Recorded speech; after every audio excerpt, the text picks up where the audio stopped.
So what is insulin resistance and why do I care? Does insulin resistance affect my health?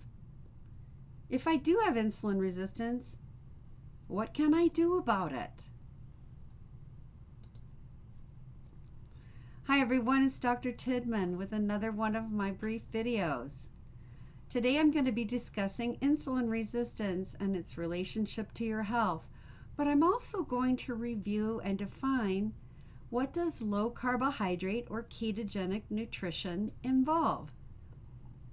And does everybody need to eat a ketogenic diet? What can I do at home? Thanks for stopping in. So have you ever wondered, you hear all this about insulin resistance. What is it? Insulin resistance is when your body has experienced high glucose and high insulin levels for so long that your cells actually become resistant or kind of deaf to the effects of insulin. When this happens, you have higher and higher blood glucose levels floating in your bloodstream, and guess what? You're diabetic. So insulin resistance is kind of a big deal. I talk about it a lot on my channel. We call insulin resistance the hallmark of the axis of illness. You have a high carbohydrate, high processed food diet coming in. Your cells become insulin resistant because you have such high circulating blood glucose. Then you have high levels of inflammation due to this high level of insulin and high levels of glucose. And then because your insulin is so high, it's trying to shove the sugar into your fat cells. So guess what? You put on weight. You become obese. Once this happens and this cycle goes round and round and round, congratulations, you have developed a chronic disease. This could be high blood pressure or diabetes or polycystic ovary syndrome, infertility.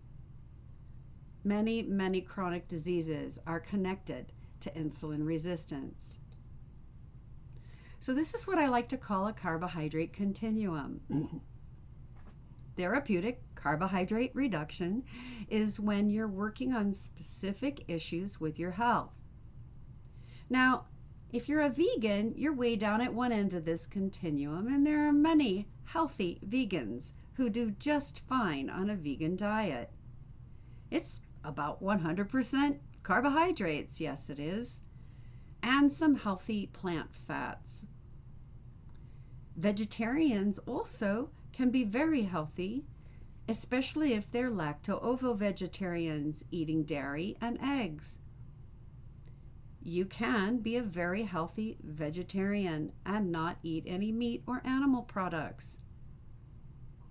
Then we have the standard American diet, which really I shouldn't put on this continuum because the standard American diet is characterized by high levels of processed foods and sugars and preservatives and additives and high levels of carbohydrates.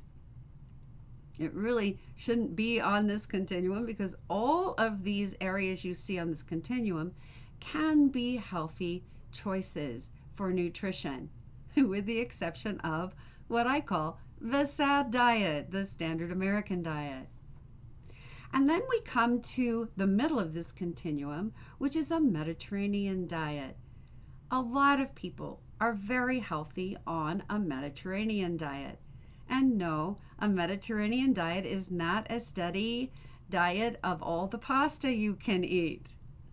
Mediterranean diets are very high in olive oil and fish, two extremely healthy nutritional sources, low glycemic vegetables. And then we start into the low carbohydrate, or what we call therapeutic carbohydrate reduction end of the continuum. If you're dealing with some mild health problems, you could take your carbohydrates down to about the 30% range and do just fine.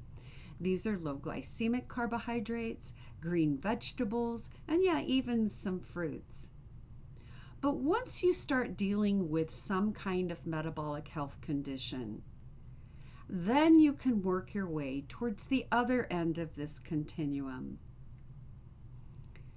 Low carbohydrates can be below 30 grams or below 20 grams of carbohydrates per day, eliminating all fruit except for berries, and eating mostly meat, fish, poultry, eggs, some dairy, and some of the low glycemic green vegetables. If you're dealing with neurological conditions like Parkinson's disease or Alzheimer's, MS, ALS, brain tumors, cancer, then you work your way towards the very end of this continuum, which would be very, very low or no carbohydrates, very high fats, 70, 80, or even 90% of your daily consumption from fats, and proteins along about the 15% range. Your goal for that diet is to maintain high levels of ketosis, which is the circulating blood ketones that I've talked about in others of my videos. I suggest you go and watch those for more information on ketones. So causes of insulin resistance are sustained high levels of circulating blood glucose, which causes sustained high levels of insulin. This is caused by lots of sugary juices and sodas and beverages with lots of sugar, high carbohydrate content, high intake of processed foods with a lot of fructose-containing foods, a sedentary lifestyle, poor sleep quality, and being overweight or obese. These are some of the causes of insulin resistance. The good news is all of these are fixable. Here are some of the chronic conditions that are associated directly with insulin resistance, and there are a bunch of them. I couldn't fit any more on this slide. There are more.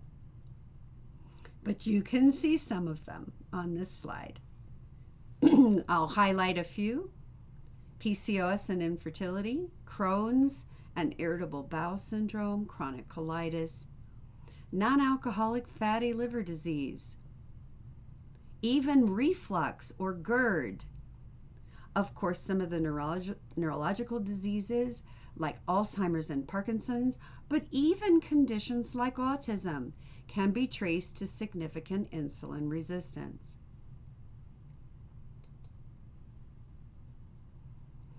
So, the low-carb, healthy fat, ketogenic approach I've talked about in many of my videos.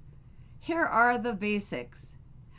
Meat, fish, poultry, and eggs, very little dairy, maybe some high-fat Greek yogurt, and butter. Mostly green veggies or low glycemic vegetables. The greens are good ones, spinach and kale and collards and mustard greens. Lots of healthy fats, coconut oil, avocado oil, and olive oil. Grass-fed butter, beef, tallow, and lard.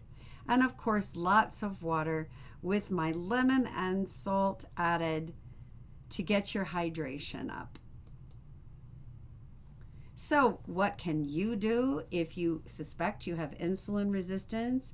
If your insulin is very high, above 3.0 on your blood work, or if you are pre-diabetic or diabetic, that is a sure sign of insulin resistance. Of course, you've heard these. Reduce your daily carbohydrate and sugar intake. This will reduce your insulin resistance and your inflammation. Adopt a ketogenic diet. Remember that continuum? Try taking your carbs down to 30% of your daily intake. See how you feel. See how your levels do. But of course you won't know unless you're testing at home with your meter every morning. Get yourself a blood glucose and ketone meter.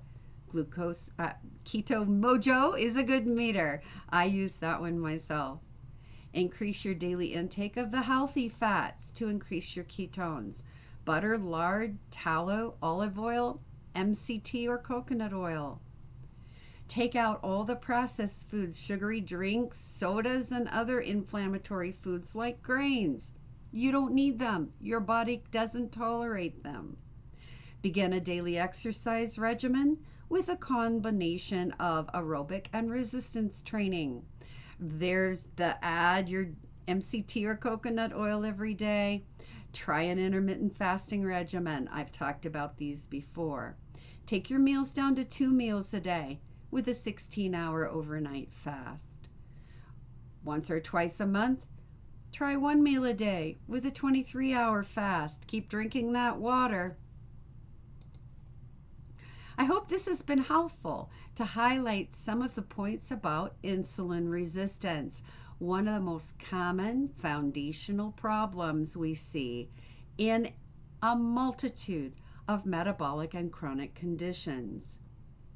If you have questions, drop a comment below, or you can email me at melanietidman@gmail.com. Be sure to subscribe and then hit the notifications. You'll be notified on future videos that I post on my channel. Take care, everyone, and I'll see you in the next video.